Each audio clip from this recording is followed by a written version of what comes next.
like, share and subscribe my channel, that is Learn with Guruji. I hope आपको पिछला video जो हमने डाला था दैट इज मेजॉरिटिज्म इन श्रीलंका वो अच्छा लगा होगा. You have like that. I am very much proud of you बच्चे लोग.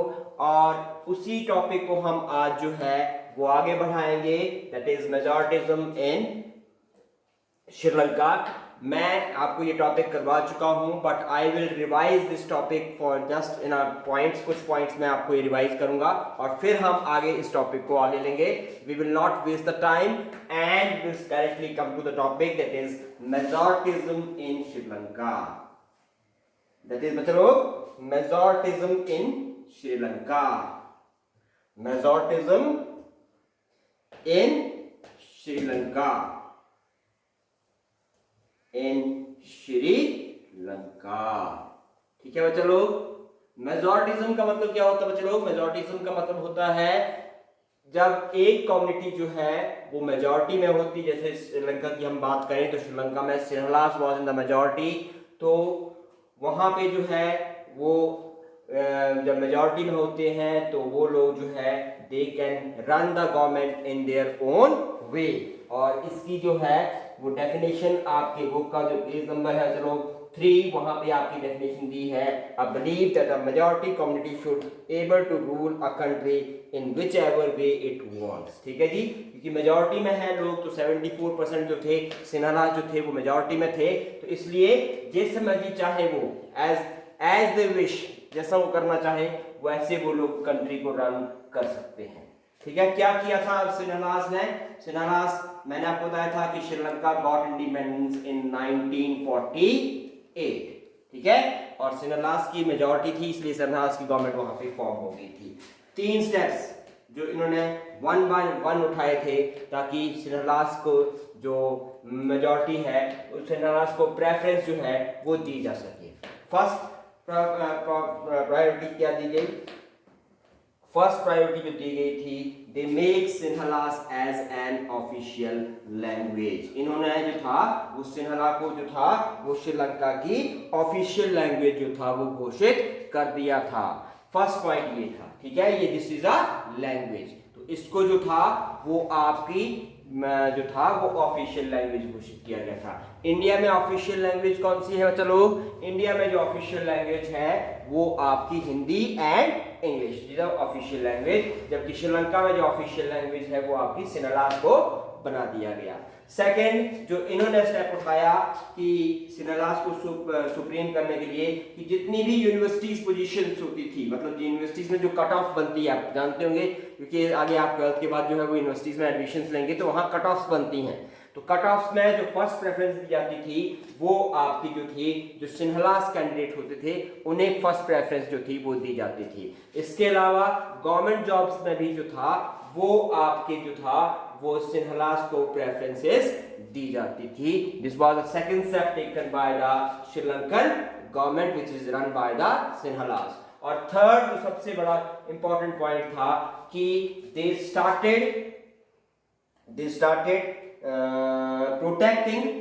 started protecting and fostering. Fostering का मतलब जानते हैं तो लोग? फॉस्टरिंग का मतलब होता है प्रचार करना. अपने रिलीजन को इन्होंने कौन सा रिलीजन था इनका? बुद्धिस्ट रिलीजन था इनका.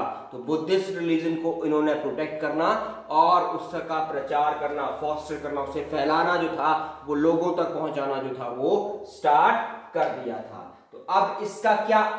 अब ये तो स्टेप सिन्हलास ने ले लिए. अब आपने एक साइंस में एक वो लॉ सुना होगा action and reaction are equal and opposite. तो जब ये एक्शन हुआ ये सिन्हलास ने एक्शन लिया तो इसका रिएक्शन भी होगा क्योंकि वहां पे एक और कम्युनिटी थी and that community is a Tamil community. कौन सी कम्युनिटी थी चलो? तमिल कम्युनिटी थी. तो तमिल कम्युनिटीज ने क्या किया? तो इन सब की वजह से जो तमिल थे दे स्टार्ट फीलिंग इनको क्या दे स्टार्ट फीलिंग क्या होना शुरू हो गया?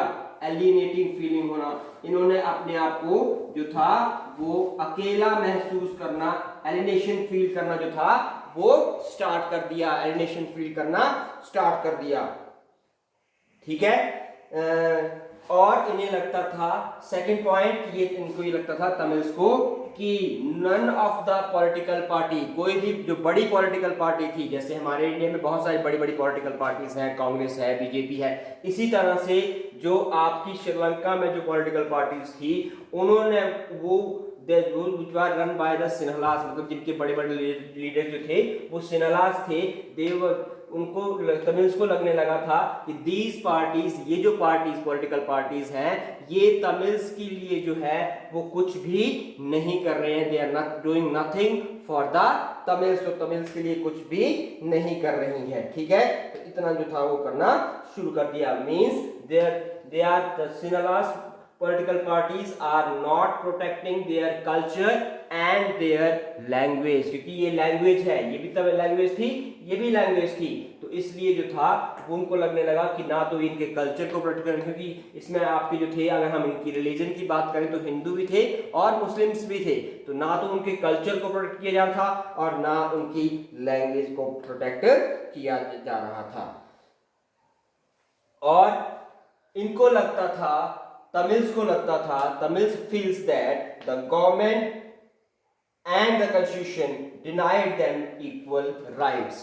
इनको लगता था, तमिल्स आर फीलिंग, तमिल्स को लगता था कि गवर्नमेंट भी, क्योंकि कॉन्स्टिट्यूशन जो आपकी कॉन्स्टिट्यूशन जो बनाया था उसमें भी आपकी सिन्हलास की सुपरमेसी होगी, तो सुपरमेसी होगी, तो इनको लगता था कि तो श्रीलंकन गवर्नमेंट है वो भी और कॉन्स्टिट्यूशन जो है वो भी उनके जो राइट्स हैं, जो फंडामेंटल राइट्स हैं, उनको कहीं ना कहीं जो है वो नजरअंदाज कर रहा है, तो ये इनको जो था वो लगना शुरू हो गया था।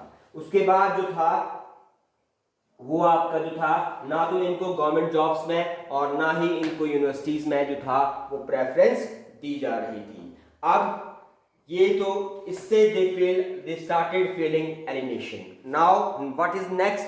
The next is they start the Tamils started to protest। इन्होंने जो था वो प्रोटेस्ट करना शुरू कर दिया। They want, अब इनका मेन ऑब्जेक्टिव क्या था प्रोटेस्ट करने का? The objective of the Tamils was autonomous Tamil Eelam. Eelam. Now what is the meaning of Eelam? Eelam means state. They want an autonomous state. जैसे आपने तिब्बत का सुना होगा, Tibet is not a part of China. Tibet wants an autonomy. Tibet जो है वो autonomy चाहता है। उसी तरह से ये तमिल्स जो थे वो श्रीलंका में एक autonomous तमिल स्टेट्स जो थे वो चाहते थे। कहां पर चाहते थे? जहां पर ये लोग तमिल्स जो थे वो मेजॉरिटी में थे। और आपको मैंने बताया था कि तमिल्स मेजॉरिटी में कहां पर थे? तमिल्स जो मेजॉरिटी में थे वो आपका नॉर्थ श्रीलंका और नॉर्थ ईस्टर्न पार्ट में जो था वो ये लोग जो थे वो मेजॉरिटी में थे। Tamils were majority in the north of Sri Lanka and north eastern part of Sri Lanka. तो ये दे वांट्स ऑटोनॉमस तमिल स्टेट्स। तो इसकी वजह से और इनकी डिमांड, अब इन्होंने जब ये डिमांड रखी तो सिन्हलास जो थे दे वर कंटिन्यूअसली डिनाइंग देयर डिमांड। सिन्हलास जो थे वो इनकी डिमांड को कंटिन्यूअसली डिनाइड करते रहे, मना करते रहे। They are not giving any rights to the Tamils. The Sinhalas are not giving any rights to the Tamils. ठीक है चलो। By 1890s several political organizations were formed demanding an independent Tamil Eelam state. Tamil Eelam और state. ठीक है चलो। And after that this distress, ये जो distress पैदा हुआ, वन पार्ट या one group is in favour of Sinhalas, another group is in favour of Tamil. तो दोनों के बीच में जो था वो डिस्ट्रस्ट पैदा होना शुरू हो गया। डिस्ट्रस्ट जानते हैं, दोनों के बीच में जो था वो मनभेद या जो भेदभाव था वो पैदा होना शुरू हो गया। And this lead to a civil war. तो इसकी वजह से श्रीलंका में जो था वो आपका सिविल वॉर हो गया था। ये सिविल वॉर आपका जो था वो 1990 में स्टार्ट हुआ था एंड इट एंडेड इन 2009। कब एंड हुआ ये? 2009 में। It started in 1990 and ended in 2009. अब बेटा जब वॉर होगा, सिविल वॉर होगा। अब सिविल वॉर का मीनिंग क्या होता है? सिविल वॉर वर्ड को अंडरस्टैंड कर लेते हैं। Civil war means it is a war-like situation, but within a country and two groups are opposing each other. जैसे मैंने यहाँ पे आपको बताया कि एक ग्रुप में सिन्हालास थे, they were in a favor of Sinhalese. एक ग्रुप में आपके तमिल्स थे, they were against the Sinhalese. दोनों ग्रुप्स में जो था वो मनभेद या भेदभाव पैदा होना शुरू हो गया, and this led to a civil war in Sri Lanka, and this civil war started in 1990 and ended in 2009. अब जब वॉर होगा तो ये तो आपको पता है कि नुकसान दोनों साइड का होगा। बहुत सारे लोग जो थे, many people were killed, many people were injured, thousands of people were killed and thousands of people were injured in this civil war in Sri Lanka. ठीक है बच्चे लोग? तो इसमें एक और बात भी है, शायद अभी आपको जब मैं इकोनॉमिक्स करवाऊंगा तो वहां पे हम जब बात करेंगे HDI की, ह्यूमन डेवलपमेंट इंडेक्स, ठीक है, इसकी बात करेंगे हम ह्यूमन डेवलपमेंट इंडेक्स की। तो ह्यूमन डेवलपमेंट इंडेक्स में अगर हम रेटिंग देखें इंडिया और श्रीलंका की, तो श्रीलंका की रेटिंग जो है वो इंडिया से बेटर है। चाहे वो आपका हेल्थ का मामला हो, चाहे वो एजुकेशन का मामला हो, चाहे वो रिसोर्सेज की यूटिलाइजेशन का या रिसोर्सेज की डिस्ट्रीब्यूशन का मामला हो, Sri Lanka is have a higher rates, higher value then India. तो इस सिविल वॉर की वजह से ये जो आपकी HDI वैल्यू थी श्रीलंका की, वो कंटिन्यूअसली आपकी डिक्रीज होना जो थी वो शुरू हो गई थी। तो this is all about a मेजॉरिटिज्म इन श्रीलंका। यहां तक आई थिंक आपको बात समझ में आ गई होगी। Now we will take the next topic, that is accommodation in Belgium. The topic we are taking, that is accommodation in Belgium. अब मेरे को ये बताइए कि बेल्जियम की कैपिटल क्या है? What is the capital of Belgium? The capital of Belgium is, बताई थी आपको फर्स्ट वीडियो में, the capital of Belgium is Brussels. मैंने आपको पिछला इसलिए रिवाइज करवाया कि ताकि आपका लिंक जो है वो क्रिएट हो जाए, इसलिए मैंने आपको पिछला रिवाइज करवाया। Now we have taken the case of Sri Lanka, वहां हमने देख लिया क्या हुआ था। Now we will take the case of the Belgium. वहां भी इसी तरह से लैंग्वेज के बेस पर जो था वो सोसाइटी डिवाइडेड थी, दैट इज 3 तरह के लोग थे वहां पे।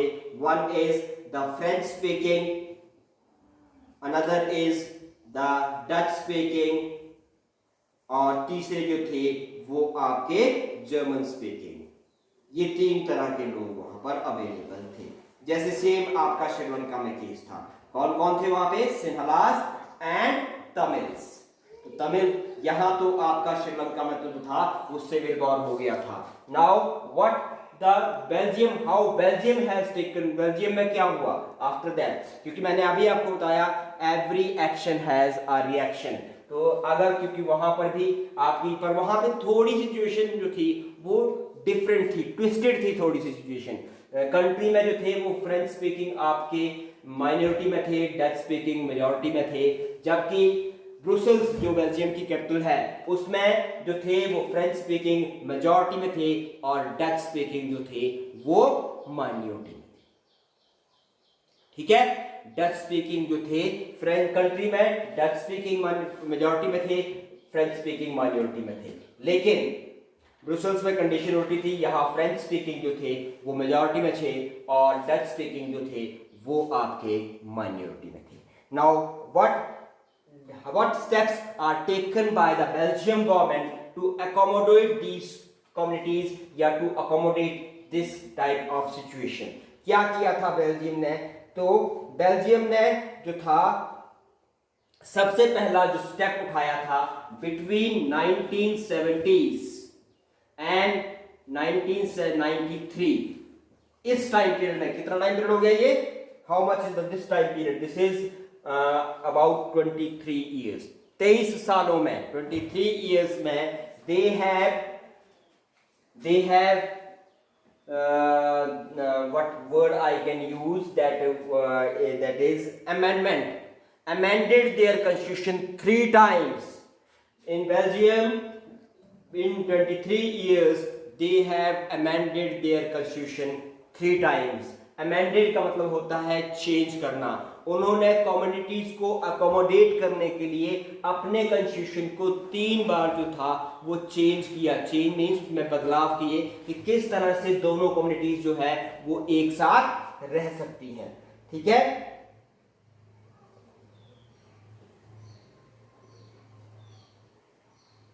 और जो and the amendments which taken place in the constitution, जो amendments बेल्जियम के कॉन्स्टिट्यूशन में ये जो किए गए उसमें सबसे बड़ा उसका पॉजिटिव इम्पैक्ट ये था। The positive impact of those amendment is that both the communities, French speaking and the Dutch speaking communities are living happily and they are prospering. Both the communities are prospering in that country. तो दोनों ही countries, दोनों ही communities जो है वो वहाँ पे फल फूल रही हैं and they are living and that country is you can say a developed country because they have accommodated both these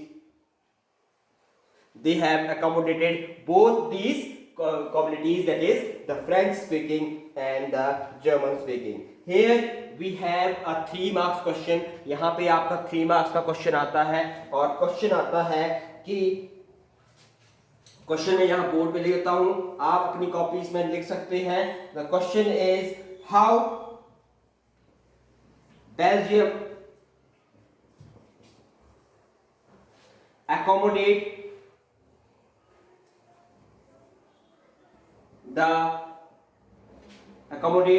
both the communities. Accommodate both the communities. Both the communities.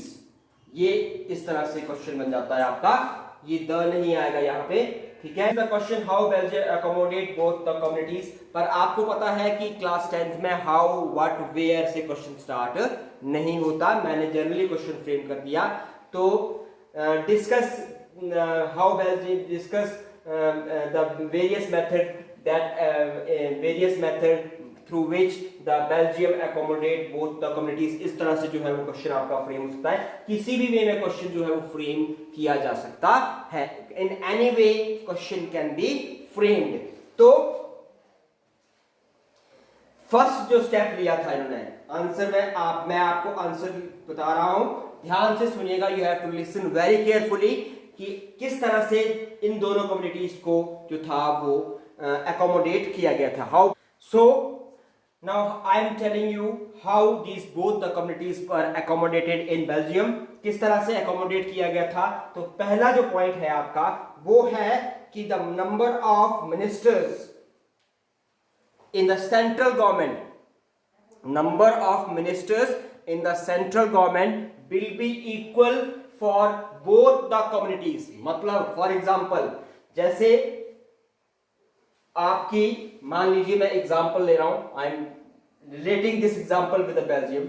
मान लीजिए हमारे यहाँ पे 70 मिनिस्टर्स जो है वो बनाए जा सकते हैं, मतलब बेल्जियम में 70 मिनिस्टर्स बनाए जाएंगे पूरे देश में से, जो सेंट्रल गवर्नमेंट होगी। क्योंकि यहाँ पे मैंने आपको, जब मैंने चैप्टर स्टार्ट किया था, when I have started this chapter, मैंने आपको बताया था कि 3 तरह की गवर्नमेंट होती है, द सेंट्रल गवर्नमेंट, या union government, the state government and the local government. तो जो सेंट्रल गवर्नमेंट होगी, अगर उसमें 70 मिनिस्टर्स बनाए जाएंगे तो इस 70 में से जो है वो 35 आपके जो है वो डच स्पीकिंग होंगे और 35 आपके फ्रेंच स्पीकिंग होंगे। 35 will be the Dutch speaking and 35 will be the French speaking. This is how they are accommodating both the communities. ठीक है जी। सेंट्रल गवर्नमेंट में कहां पे, इन सेंट्रल गवर्नमेंट या यूनियन गवर्नमेंट भी बोल सकते हैं आप उसको। In central government both the ministers have the same numbers, the French speaking as well as the Dutch speaking. This is how they are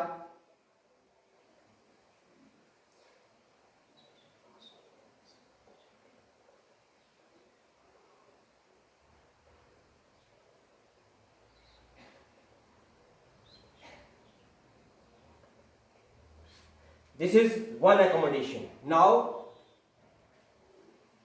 in this point, one more point is there, one more sub point is there, that you can see that is point number 1.1a, we have 1.1, that if some laws related to their religion or related to their language is formed by the central government, if some law for their culture or for their language is central government want to make a law that is related to their language or the culture, the ध्यान से सुनना जरा है, the majority of members should be in favor of that bill, otherwise that bill will not be passed. For example, मैं आपको यहाँ पे आपको इंडिया के एग्जाम्पल के साथ कोरिलेट करता हूं. इंडिया में सेंट्रल गवर्नमेंट जो थी वो एक बिल लेके आई थी, that is known as GST. कौन सा बिल लेके आई थी? GST, goods and service tax. ठीक है, गुड्स एंड सर्विस टैक्स. तो ये जब बिल पास किया गया था तो हमारे जो लोकसभा है उसमें 545 मेंबर्स. कितने मेंबर्स हैं इंडिया के लोकसभा में? 545. अब इस 545 में से 500 मेंबर जो थे, they are in, I am just taking an example, these are not the accurate numbers. तो 500 members are in favour of this bill, only 45 members are not in favor. This means majority of people, this 500 people are in favor. So same is case in the Belgium. Belgium में भी यही case था. अगर उनकी कुछ special laws बनाए जाते थे, some special laws were made, then majority of the house should be in the favor. मान लीजिए उनके हाउस में जो मेंबर्स हैं, if they have 400 members in their house, out of 400, 350 or 300 should be in favor of that bill or in that favor of that bill or law, and only 50 to 100 people can oppose that bill. If majority is in favor, then that law will be passed. Otherwise, अगर कोई situation उल्टी हो, if the situation is reverse, मान लीजिए 400 members हैं and only 150 members are in favour and 250 are not in favour, then this will not be passed in the Belgium by the central government. तो ये bill जो है वो central government के में पास नहीं होगा. This is another way to accommodate, this is of the one point that how the Belgium is accommodating the two communities. आपको बात समझ में आ गई होगी. Now second point is the point number 2 is that power sharing. यहां पे बात आती है आपकी पावर शेयरिंग. पावर शेयरिंग में बहुत सारी powers, many powers have taken from the central government and given to the state government. बहुत सारी पावर जो थी वो सेंट्रल गवर्नमेंट से ले ली गई थी and given to the state government, and this is how they are accommodating the both the communities. जैसे मैं आपको एक एग्जांपल देता हूं. मैंने आपको शायद जब चैप्टर स्टार्ट किया था, जब वीडियो 1 देख लीजिए, वहां पर भी एग्जांपल दिया था. आर्मी और पुलिस का एग्जांपल दिया था मैंने आपको वहां पे. और बहुत सारे एग्जांपल्स हैं. जैसे हम इंडिया की बात करें, मैं इंडिया से रिलेट करता हूं इसको. हमारे यहाँ पे हमारे कॉन्स्टिट्यूशन में 3 तरह की लिस्ट अवेलेबल है. वैसे 4 होती है, लेकिन हम फिलहाल आपके लेवल पे 3 ही पढ़ेंगे. 1 is the union list, 2nd is the state list and 3rd is the concurrent list. ये क्लास 8 में भी पढ़ के आए होंगे आप एनसीईआरटी की बुक में. ठीक है, 1 is the union list, 2nd is the state list and 3rd is the concurrent list. अब ये क्या होती हैं? Union list is that list on which the central government can make the law. ठीक है, यूनियन लिस्ट वो list होती है जिसमें आपकी सेंट्रल गवर्नमेंट जो है वो सिर्फ लॉ बना सकती है. Is that clear? जैसे for example postal office service से रिलेटेड है, रेलवे से रिलेटेड है, आर्मी से, डिफेंस से रिलेटेड है, वो आपकी जो है वो इससे रिलेटेड लॉज बना सकती है। सेकंड इज आती है आपकी स्टेट लिस्ट। स्टेट लिस्ट वो लिस्ट होती है जिसमें सिर्फ स्टेट गवर्नमेंट जो है वो लॉ बना सकती है। जैसे आपको याद होगा या आपको पता होगा कि हिमाचल से बाहर का कोई आकर के जो है वो लैंड को बाय नहीं कर सकता है। No one can buy the land in Himachal coming from outside. अगर वो आउटसाइडर रहने वाला, जैसे हरियाणा का रहने वाला है या वेस्ट बंगाल का रहने वाला है, और वो यहां आकर लैंड लेना चाहे तो वो नहीं ले सकता, क्योंकि लैंड किस गवर्नमेंट की है? स्टेट गवर्नमेंट की है। This is known as a state list. Third आती है आपकी कॉन्करेंट लिस्ट। कॉन्करेंट लिस्ट पे कोई भी गवर्नमेंट जो है वो लॉ बना सकती है। सेंट्रल गवर्नमेंट भी लॉ बना सकती है, स्टेट गवर्नमेंट भी लॉ बना सकती है। जैसे फॉर एग्जांपल इसमें कौन सा सब्जेक्ट आता है? जैसे आपकी एजुकेशन जो सब्जेक्ट है वो आपका, वैसे तो एजुकेशन आपका स्टेट लिस्ट में है, लेकिन एजुकेशन को कॉन्करेंट लिस्ट में भी है। अभी आपको पता होगा कि जैसे जो हमारी सेंट्रल गवर्नमेंट है इंडिया की, उसने जो है वो NEP 2020 निकाली है। What is this NEP? National education policy. ये अभी अभी आई है हमारी, ये जो है वो सेंट्रल गवर्नमेंट ने अप्रूव की है। लेकिन स्टेट गवर्नमेंट जो है वो भी आपके एजुकेशन पे जो है वो अपना क्या, अपने लॉज बना सकती है। ठीक है, इज दैट क्लियर? तो ये आपकी इस तरह से लिस्ट होती है। तो इसी तरह से बेल्जियम में भी बहुत सारी पावर जो थी वो सेंट्रल गवर्नमेंट से ले ली गई थी और आपकी स्टेट गवर्नमेंट को दे दी गई थी। द थर्ड पॉइंट इज, एक और तरह की गवर्नमेंट जो थी वो फॉर्म की गई थी ब्रुसेल्स के लिए खासकर। जो एक और टाइप की गवर्नमेंट थी that is known as a community government. ये पॉइंट नंबर थर्ड आ गया, आप याद रखना। कौन सा पॉइंट आ गया? Community government. कम्युनिटी गवर्नमेंट जो थी वो आपकी फॉर्म की गई थी। इसमें, इस कम्युनिटी गवर्नमेंट में क्या था?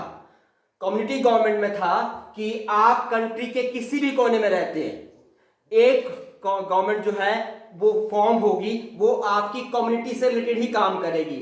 फॉर एग्जांपल आप बेल्जियम के नॉर्थ कोने में रहते हैं, लेकिन वो आप जो है वो फ्रेंच स्पीकिंग है, और जो है वो आप जो है जब वो कम्युनिटी गवर्नमेंट के लिए वोटिंग होगी तो आप कहीं से भी उस गवर्नमेंट के लिए वोट डाल सकते हैं उससे। और इस गवर्नमेंट को जो थी वो खास पावर दी गई थी, that is power related to language and culture. The power related to language and culture. तो in this way the accommodation was done in the Belgium. Thank you very much. Like, share and subscribe my channel, that is Learn with Guruji.